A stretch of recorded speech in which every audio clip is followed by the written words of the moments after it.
Dear Almighty God, we pray this day for wisdom and for kindness, and to see into the hearts of people about us as you see us, that we would walk wisely, that we would make the most of our time. And we thank you for all the opportunities that are before us. And in your name we pray. Amen. Now I pledge allegiance to the flag of the United States of America and to the republic for which it stands, one nation, under God, indivisible, with liberty and justice for all. Thank you. Thank you, Dan. Time now to introduce our guests, and I know Deirdre has a guest, or I believe she does.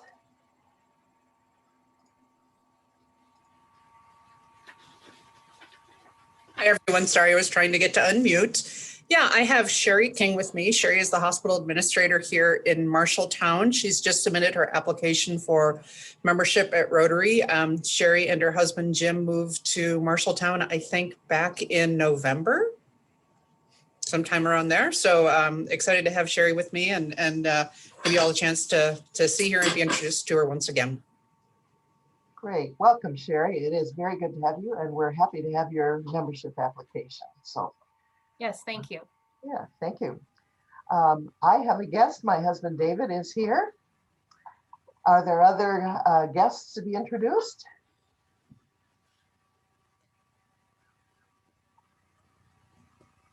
Okay. If not, Jackie, are there any student Rotarians who should be introduced?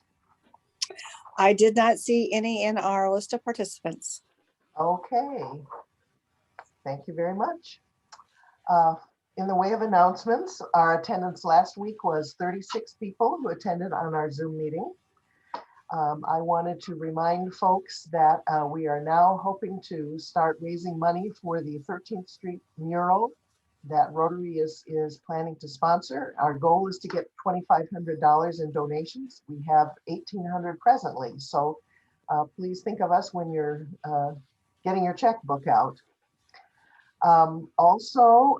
We are the last one on that list. We're also raising money for Josh the Otter fundraising, and we currently have 1,040.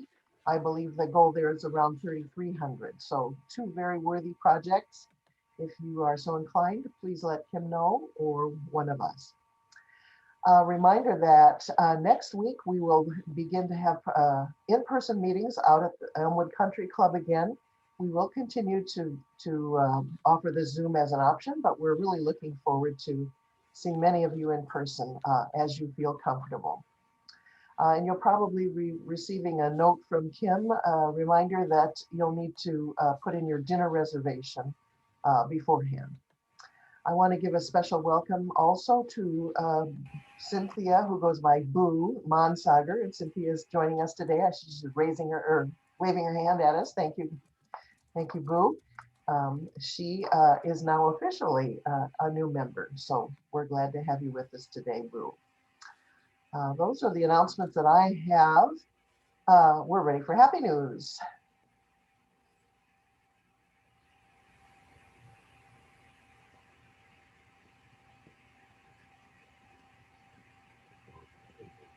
Well, I'm hoping somebody's going to give a shout out to Vic Helberg and others who were involved at the Coliseum. It's a wonderful thing to have completed, and I know it's a point of pride for the community and will be put to good use. So thanks, Vic. We're proud of your involvement and everyone else who helped make that happen. Congratulations. How about other happy news? Okay, well, since Todd Steinkamp was unable to join us today, we're going to move right ahead with the program a little early.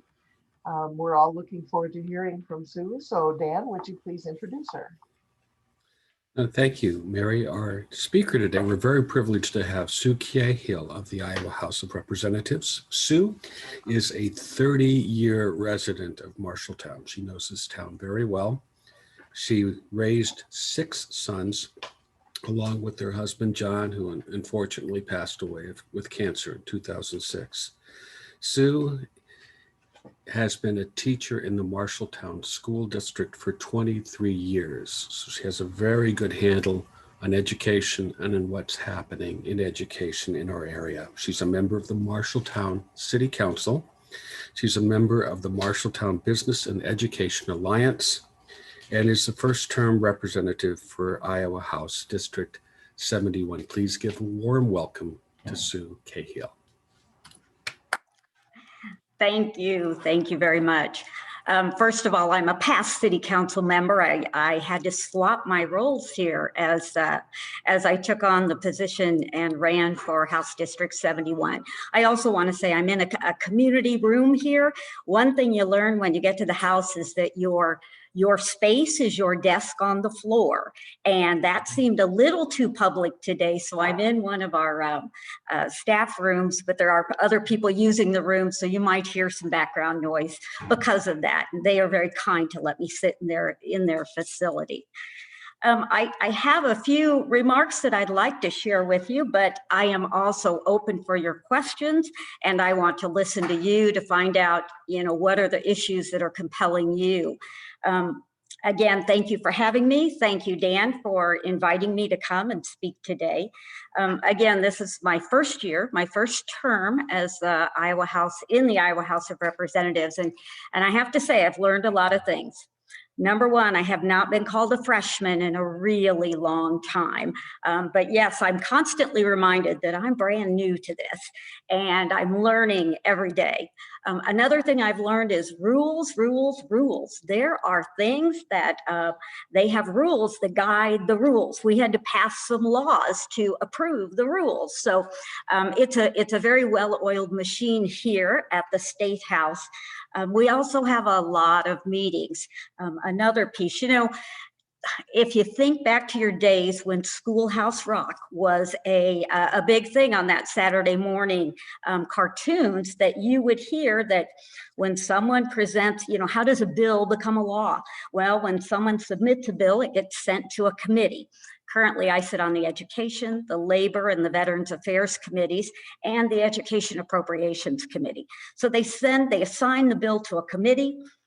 It's assigned to a subcommittee, and it has to pass out of a subcommittee in order to be considered by the full, perhaps, Education Committee. And also, we had our first funnel a week or so ago, and in order to have a bill continue on in the process to a law, it had to pass out of one of the committees, either on the Senate side or the House side, one of those standing committees. After it is discussed and debated at the committee level, it can be sent to the House floor for debate and or the Senate floor. Finally, once it's either passed or defeated on one level, if it's passed, it's sent to the other House. They go through the same process. We are just starting to get the bills from the Senate that we will start looking at and debating because it has to pass both houses before it can be submitted to the governor to be approved to actually become a bill. So there's your Schoolhouse Rock for the day. I'm sorry I can't sing, but it is, the things that are put forth have been vetted many times before they actually are sent to the governor as a law. And again, that was just something new to me, is the number of eyes that look at each bill and the number of committees that discuss them and how they work through the process. One of the other things that I learned is that you hear a lot of divisiveness at the Capitol, but we have a lot of common ground. Last week, we passed 65 different bills that were almost unanimous that made Iowa a better place. Now, some of them were bills such as allowing cosmetologists to do their services at wedding venues. So if you got a wedding coming up, you can just have your hairstylist or manicurist come right to you at your venue. We passed a bill on substitute teachers to try and help that the fact that we have a shortage of substitute teachers. So we looked at some of the requirements that had been set in place during the pandemic, and we adopted many of those. We looked at tax credits for child-centered development. We looked at additional weighting categories for ELL students and passed these in the House. We almost unanimously passed the telehealth payment parity. Now, another item that was, again, had bipartisan support is that rape kits are in an automated system so that they can be tracked and not lost. And those are just some samplings of the different bills. As I said, last week we did 65 of them. There was another week early on that we did equally as many. So these are some bills that really benefit all Iowans, and they come with some bipartisan, with that approval on both sides. One of the other things that I've learned here is passion. Everyone who is here has a passion, and they demonstrate that passion. And even when we don't agree, that passion that people bring forth for their issues or issues that they feel should go forth. I really have learned that you have to respect that passion. They're coming from different places, and so sometimes it's looking at the passion of others through a different lens. So I certainly have to commend all of the people working here, all of the representatives, and I assume the senators as well, that they come with a passion for what they believe will be the bills that best help Iowans and people in our own districts. I've also realized that, boy, I sure don't know a lot. There's a lot of things that I'm not familiar with. So one of the things I've learned is I've got to listen, but I also have to reach out to people in my community. I mean, just this morning, I reached out to Mike Tupper on a constitutional carry bill. I've often reached out to Theron Schutte on some of our issues around schooling. I've reached out to Gary Brandenburg on some natural resources issues and talked with other people, because again, it's not necessarily what I believe, but it's what the people in our community, what is the best thing for them. And so I really have to reach out and try and keep that in mind, that I'm not here for me, I'm here for you and the other people in the Marshall County area. There's been a couple of things that I've been a little bit disappointed with, and it surprised me. So this is part of my learning, is that, as I said, I don't know everything. And it seems like some different legislators maybe have a better hand on that than I do. And I've seen some who want to kind of micromanage some aspects of things going on in our states and our laws. We seem to be throwing some of our issues of local control out the window, whether it has been in 3 cities that had diversity plans to try and balance their racial and socioeconomic equity in their schools. Or yesterday, we passed a bill that banned cities from saying a landlord could not discriminate on a tenant application based on the fact that they were getting Section 8 or choice housing vouchers. It was said we want to leave it up to, we want it to be a voluntary program, so we don't want to do that. And those cities that had that no longer can ban the landlords from not, there's a lot of negatives in here, from not discriminating against different applicants for their tenancies. Some of the things that some of the legislators really want to. Today, we're debating an issue on diversity training. And I know as a teacher in the school district, we've had some speakers in that helped us to look at how we can be inclusive to all students by understanding where they come from and what their positions are.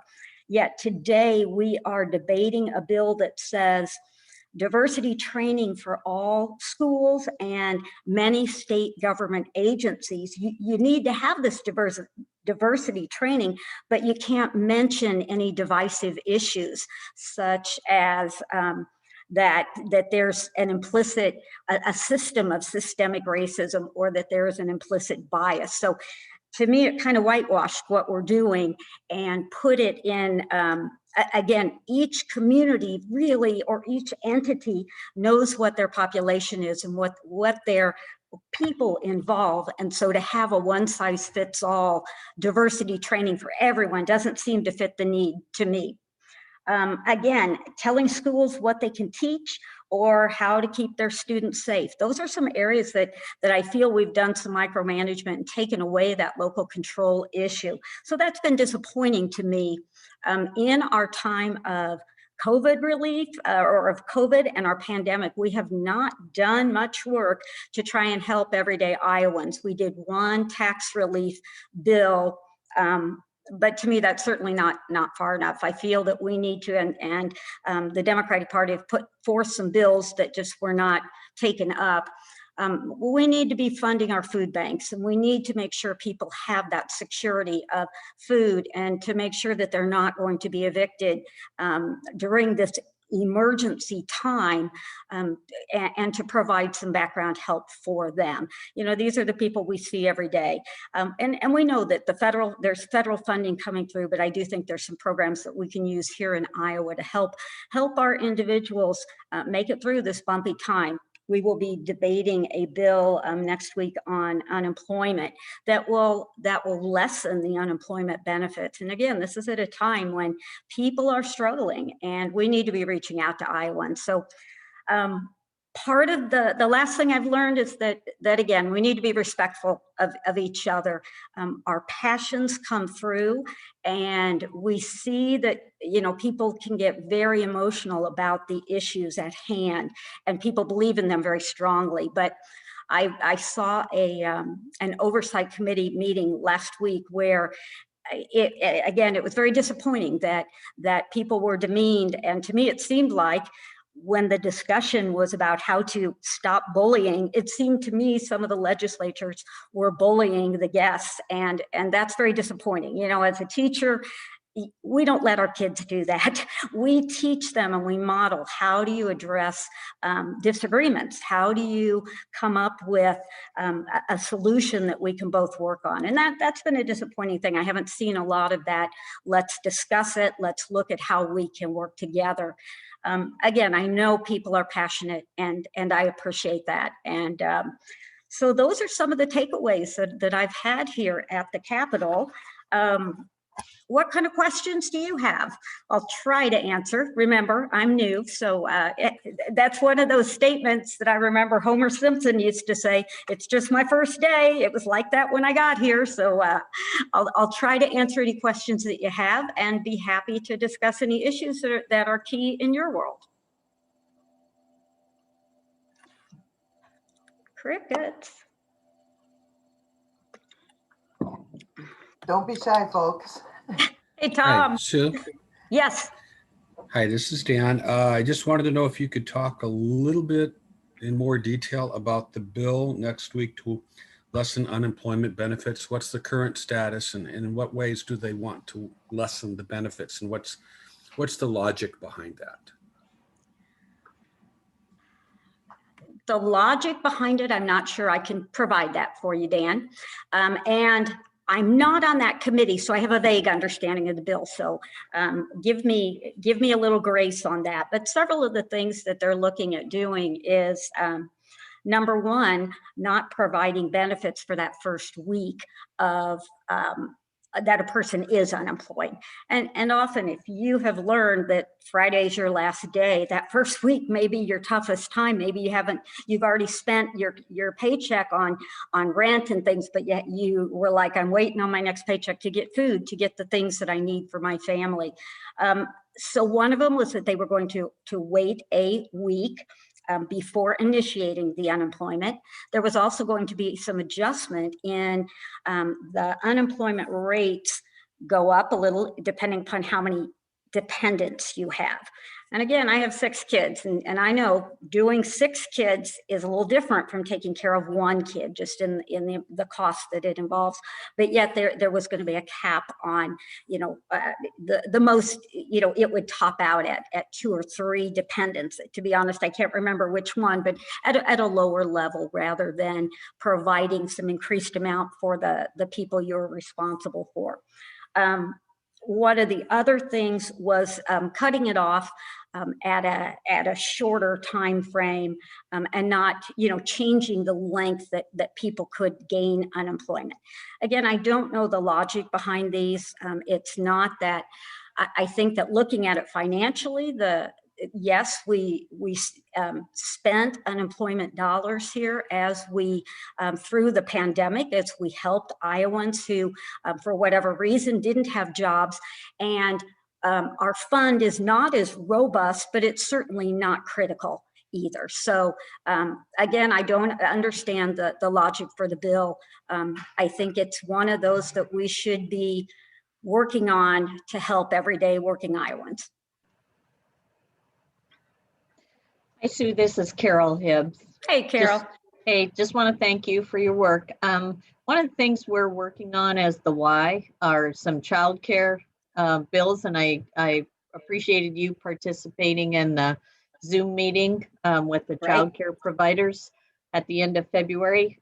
So can you give us an update? You know, the issues affecting our families are the cliff effect, when people just kind of fall off of assistance suddenly, and instead of a graduated step down. And then, you know, the reimbursement rates are probably our two biggest issues. And then I think it's helpful to incentivize businesses to also support childcare and provide childcare. So can you give us an update on where we are with that? I sure can.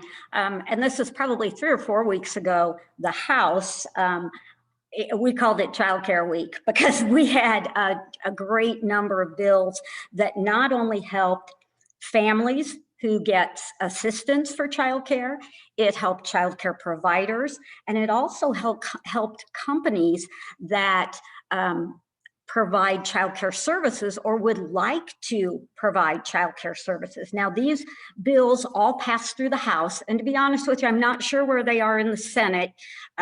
Again, that they will probably be taken up in the next few weeks, but one did deal with that cliff where if you had an employee, let's say Mark has someone working at the station who he wants to give her a raise, but she's now able to get childcare assistance because she makes $40,000. Now I know Mark pays really well, so she's making $40,000, but he wants to give her a raise to $45,000. Well, that puts her over the limit, and my numbers may be too high because it's based on your poverty level. She might have 6 kids though, so maybe that would make it work.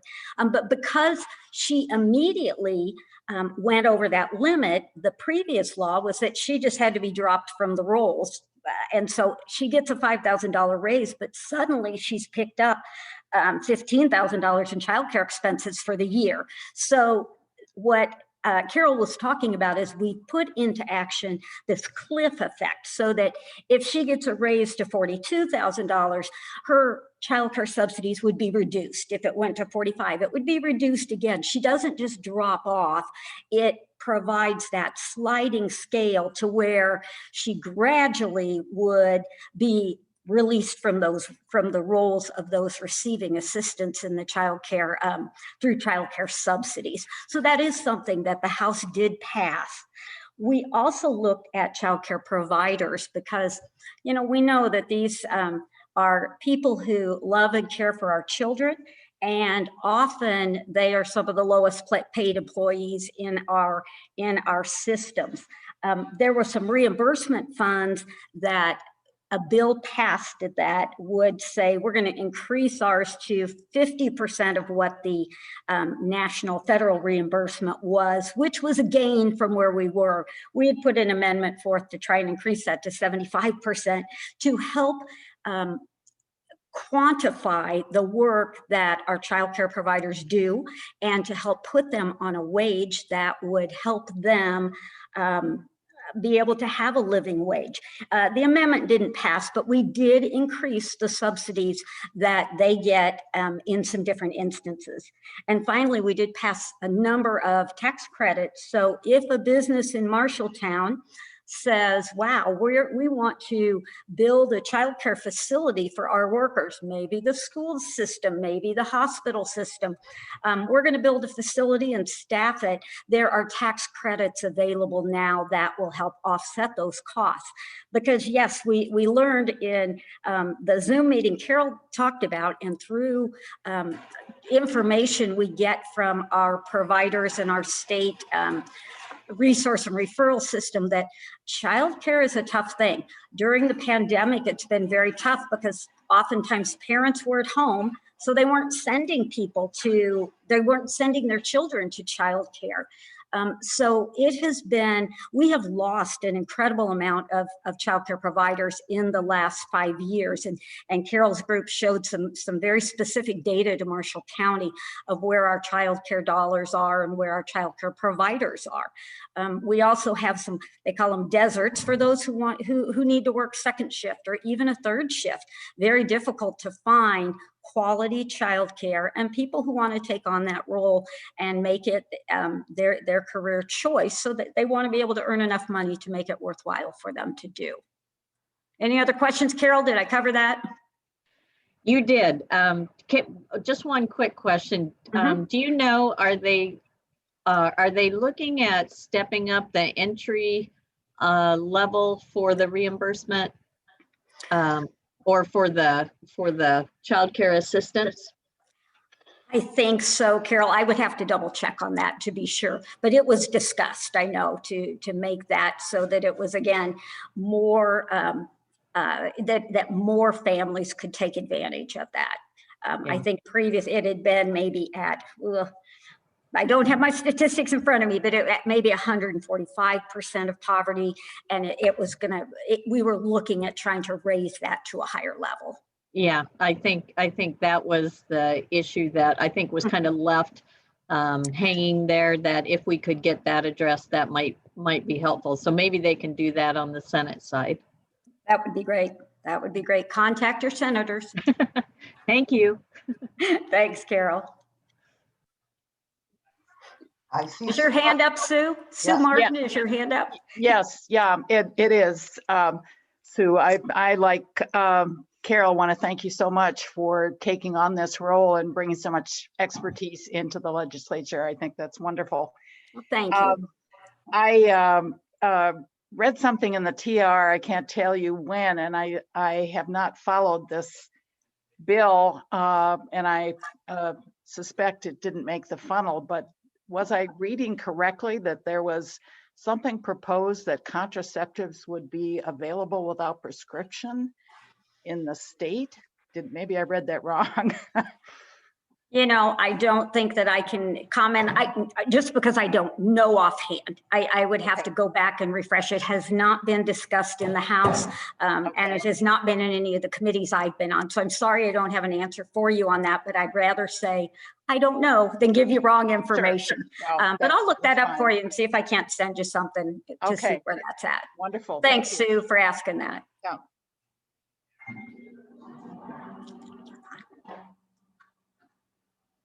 Oh, Robert? Hi, Sue, and let me add my congratulations to Well, your thank you. position, and thank you so much for taking on the responsibility. I wanted to ask about the, I believe, pending legislation regarding permit to carry. Where do we stand on that? Did I understand it correctly that if passed, there would no longer be a permit needed to purchase and carry firearms? Is that correct? This is a bill, and actually it's either going to come up today or tomorrow. We were caucusing on it today. It is a bill that was proposed, and I think the rationale for it is that Representative Holt out of Denison introduced the bill, and his rationale, as he described it, actually I heard him on IPR yesterday, so I got his version of it, but he said it's because Iowans shouldn't have to get a permission slip from the government to be able to own a gun. It is our constitutional right. It's clarified in the Second Amendment that this is a right that every Iowan should have without having to get their name put on a government roll. And as we were discussing it today, we were talking about amendments and we were talking about different pieces. I have gotten, probably 100 or so emails from people who want this legislation to go through. I get very worried, and I talked to Chief Tupper this morning, or I emailed with him about the ability for our law enforcement officers to do their job. The bill has several parts to it. One part is that you would, when you buy a firearm from a federally recognized, like if you go to Walmart, I don't even know if they sell them anymore, but let's say you go to a Bass Pro Shop and want to buy a gun or a firearm. They are federally licensed distributors. And so you either have to have a permit that you either have gotten from the sheriff's office, or you fill out an application right there at the selling point. And often there's a 3-day wait, not so much on the long guns, but on the handguns. And so that, and then there also is another permit to have the carry and conceal, or to carry the weapon. And Chief Tupper may come in if I'm misstating something, because guns are not my forte. So it's been a quick learn on it. The bill will do away, if you purchase from a federally licensed vendor, you still will have a national background check. So that would stay in place. But if you go to a private individual who has a number of guns, and you're like, wow, I'd really like one. He's like, well, hey, I've got one I'd love to sell you. And you make a deal and purchase it from this person.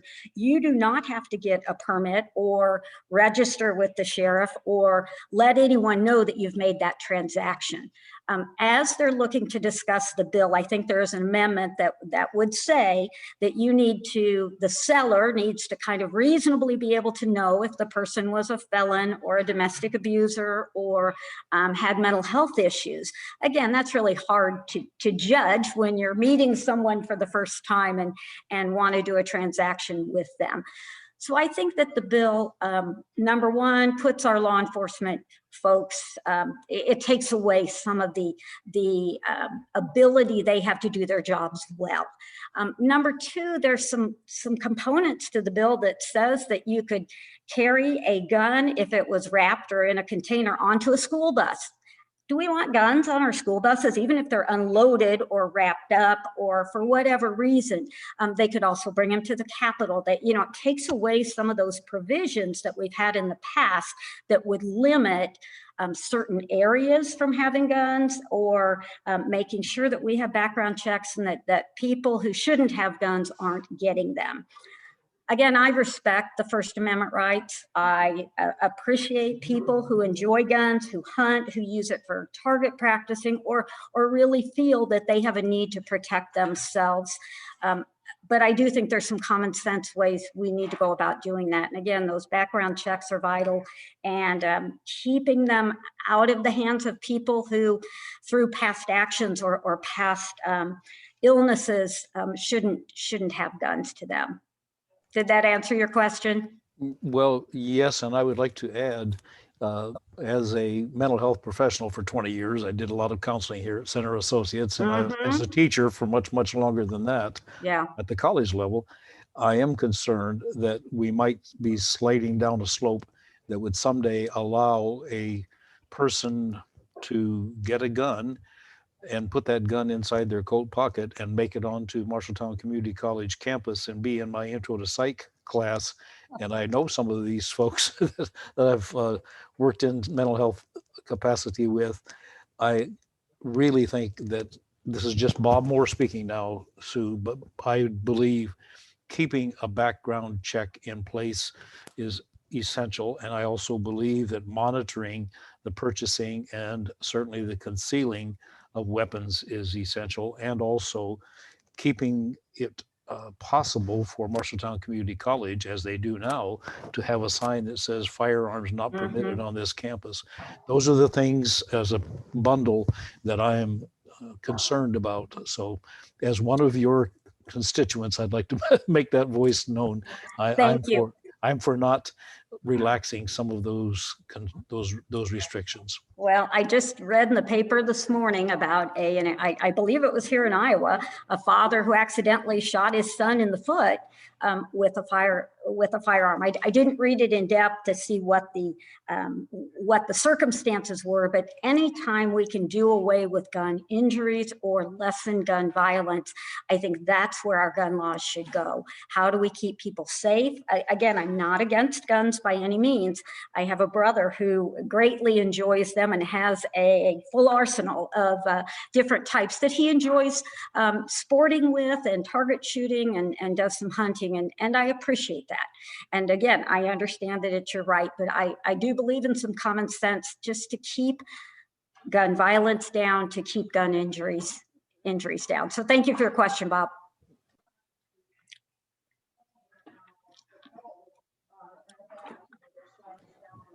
Anybody else? What about that pheasant behind you? Okay, Tom McCoy, I'm going to put you on the line here.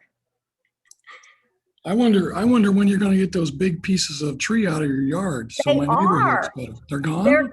They're gone. Yeah. Hey, and let's compliment the city on that brand new street light right by your house. That was awesome. It's great. Hey, Tom, are you a hunter? Yes. Okay, I noticed the pheasant that he has behind I him. grew up with guns and was taught how to respect them and to use them. I appreciate that.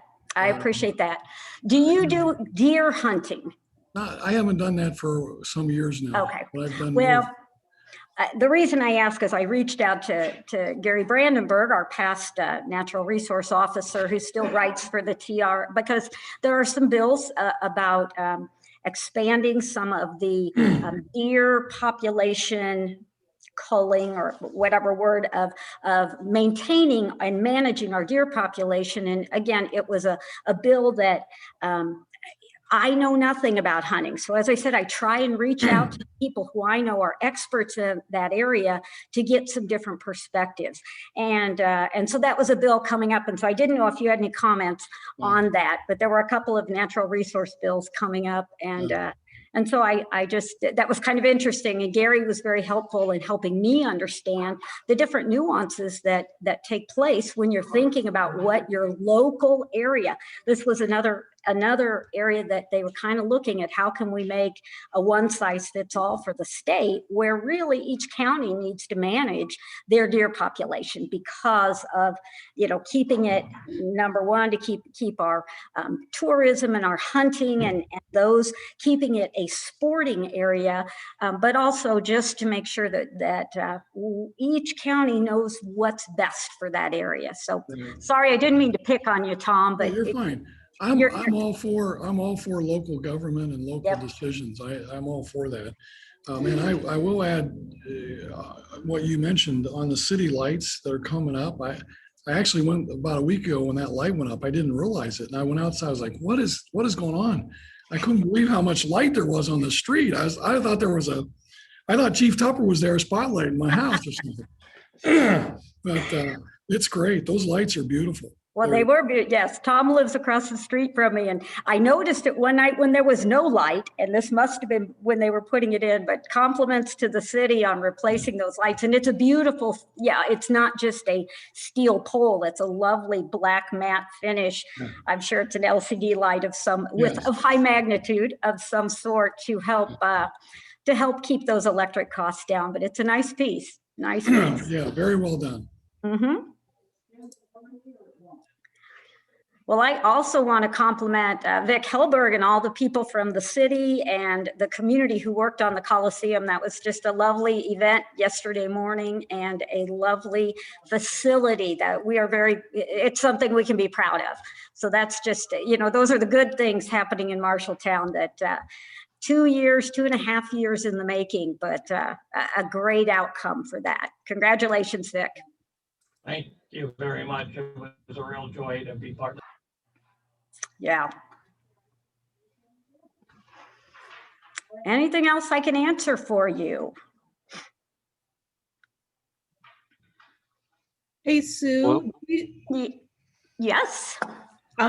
So I am working on the Community Foundation Grant Awards in my project this week. And is there any word, we don't get any sports gaming dollars, I think they go to the general fund. Is there been any talk about potentially having it come back to community foundations for grant making?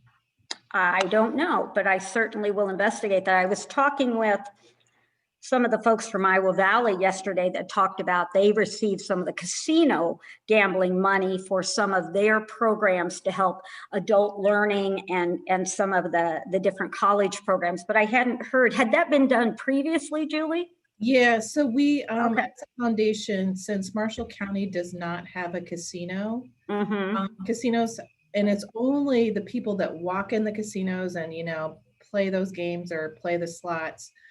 We receive, they have to put part of their revenue in a pool. We receive 1/84th of Okay. that. Typically, we would receive about 105,000. This year it went down to 80, and Yeah. I'm guessing that the in-house betting is down because sports gaming is so up. Yes. It was my understanding that sports gaming dollars were going to the general fund. And, you know, community foundations, the Iowa Valley program, we funded that. So, you know, I think we maybe use the dollars really effectively. You know, we've had the program for a little bit, this will be our 16th year, and we've granted $1.45 million just to Marshall County, which is a huge impact. So that is on my personal agenda because I think we did a pretty good job. So we can talk more later when we get to the session. But yeah, it's pretty impactful, and stay tuned next week for announcements about our grants. That's exciting. We appreciate the work that you guys do in helping all the different organizations in town. Amazing.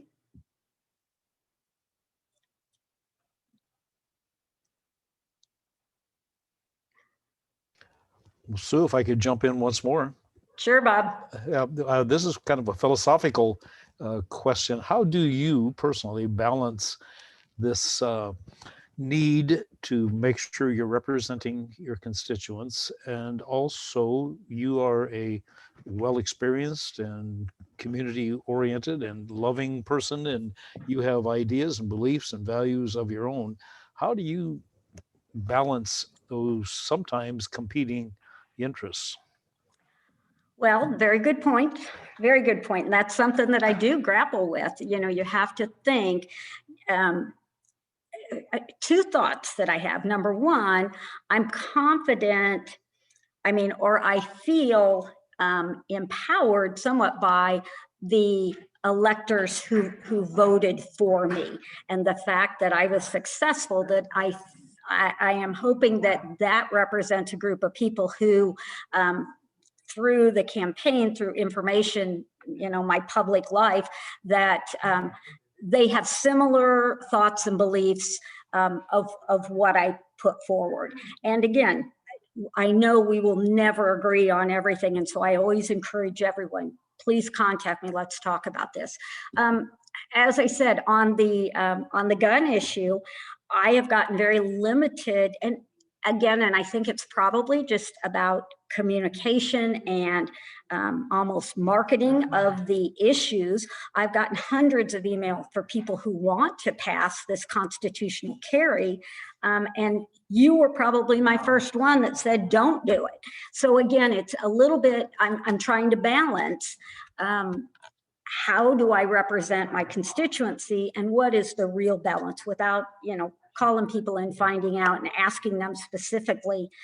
Sometimes it's hard to do that. And I just have to work with what I think will work for Marshall County, as well as taking in the advice from those who are experts in that area and how it will affect them and the people involved. I think that we've got I mean, specifically on the gun issues, I think we've got good gun laws right now. And I would hope that we can keep some common sense going forward. And again, things that I believe in, I have to admit, I've been on the wrong side of the voting, or the side that was not successful in passing many bills this term. I'm in the minority party. And so many bills have not been I have spoken out passionately. As I said, we use our passions, but the bill passed anyway. And so I don't know if the Marshall County people wanted us to lessen the time for absentee balloting, to adjust and change our voting system. I had never heard that was a problem through the whole campaign and talking to the people. I'd never heard anyone say, we need to make our Iowa laws stronger, because we had 80% of our people vote, and it was the highest voter turnout we had. So sometimes we get to where we're battling a little bit. I'm not sure where some of the logic is coming from for some of the bills. And I feel that we probably get some national agenda in here from our different parties. And I'm saying it would happen on both sides of the aisle, that we have influence from outside sources that want to put forward an agenda and want it to affect Iowa as well. So yes, I try and balance my personal thoughts, but I also try and balance what the community holds, what our experiences are in the community, as well as some of that. Let me ask some people who I really respect and who I feel will have a better understanding for how our community will deal with that type of legislation. It's hard. It's hard every day. Well, I'm looking at the time, and I think it's time for us to close off for today. But Sue, we really appreciate your being with us today and the good work that you're doing in the Iowa legislature to represent us. And I, for one, have heard a gentle reminder to keep in touch with you. Very good. Because there are issues that I'd like to have some input on. So I hope all of the other Rotarians will do the same. Please do. And I appreciate your contacts in the community. And again, I will listen no matter what. I'll be respectful. Even if our views are completely opposite, we can have discussions and be respectful and learn from each other. I appreciate the opportunity to visit with you today. Okay, well, we wish you well. Thank you. Next week, our program will be presented. Yes, round of applause. Yes. Thank you. Thank you. Thank you again. Next week, our program will be presented by Chelsea Martins, who is a staff member at the ISU Extension and Outreach for Marshall County. And so I believe she'll be talking about the gardening programs. So you'll want to be sure and come next week. And a reminder that will be our first in-person meeting. So I hope to see many of you there. We'll close with the four-way test. Of the things we think, say, or do, first, is it the truth? Second, is it fair to all concerned? Third, will it build goodwill and better friendships? And fourth, will it be beneficial to all concerned? I now declare our meeting adjourned. Thank you very much.